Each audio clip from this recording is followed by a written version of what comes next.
बातमीचे प्रायोजक आहेत Iqbal fashion, बेगमपेठ market, Solapur.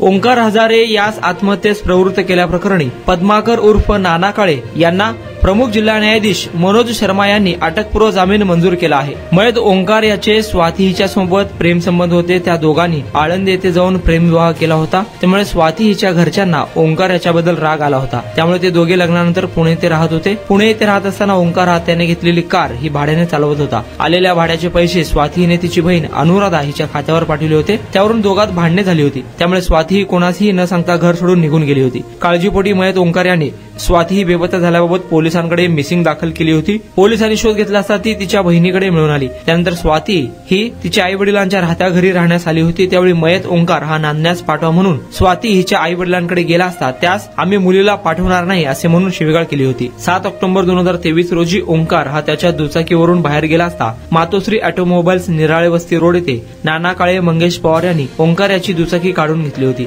Swati हिने कौटुंबिक न्यायालयात घटस्फोट मिळण्यासाठी अर्ज दाखल केला होता। अर्ज दाखल केल्यानंतर नाना काळे व इतरांनी मयत ओंकार यास स्वाती हीच घटस्फोट देण्यासाठी धमकावत होते। तसेच तो राहत असलेल्या नाना काळे यांच्या घराजवळ 20 ते 25 मुले ओंकार यास धमकावत होती।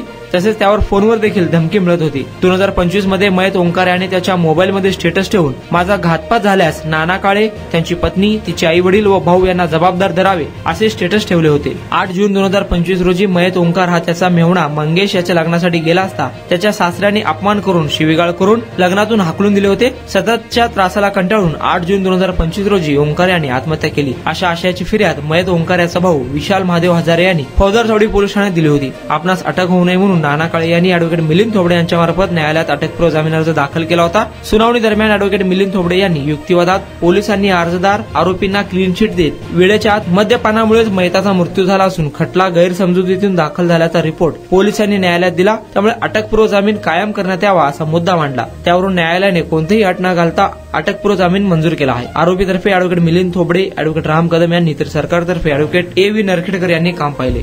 तुम्हाला पाहिजे एक उत्तम विवाह कलेक्शनचा अनुभव? सोलापूरमध्ये एकाच ठिकाणी सर्व काही मिळायला हवंय?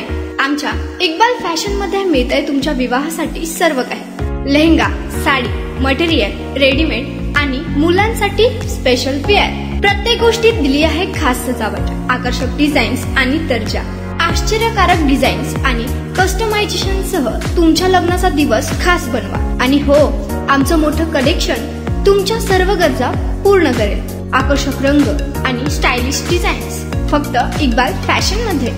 इक्बाल फॅशन सोलापूरचा अग्रगण्य विवाहासाठीच्या कलेक्शनसाठी आणि तुमच्या सुंदर दिवशी आणा इक्बाल फॅशनचा स्पर्श। मग आताच भेट द्या इक्बाल फॅशनला। आमचा पत्ता बेगमपेठ मार्केट, सोलापूर।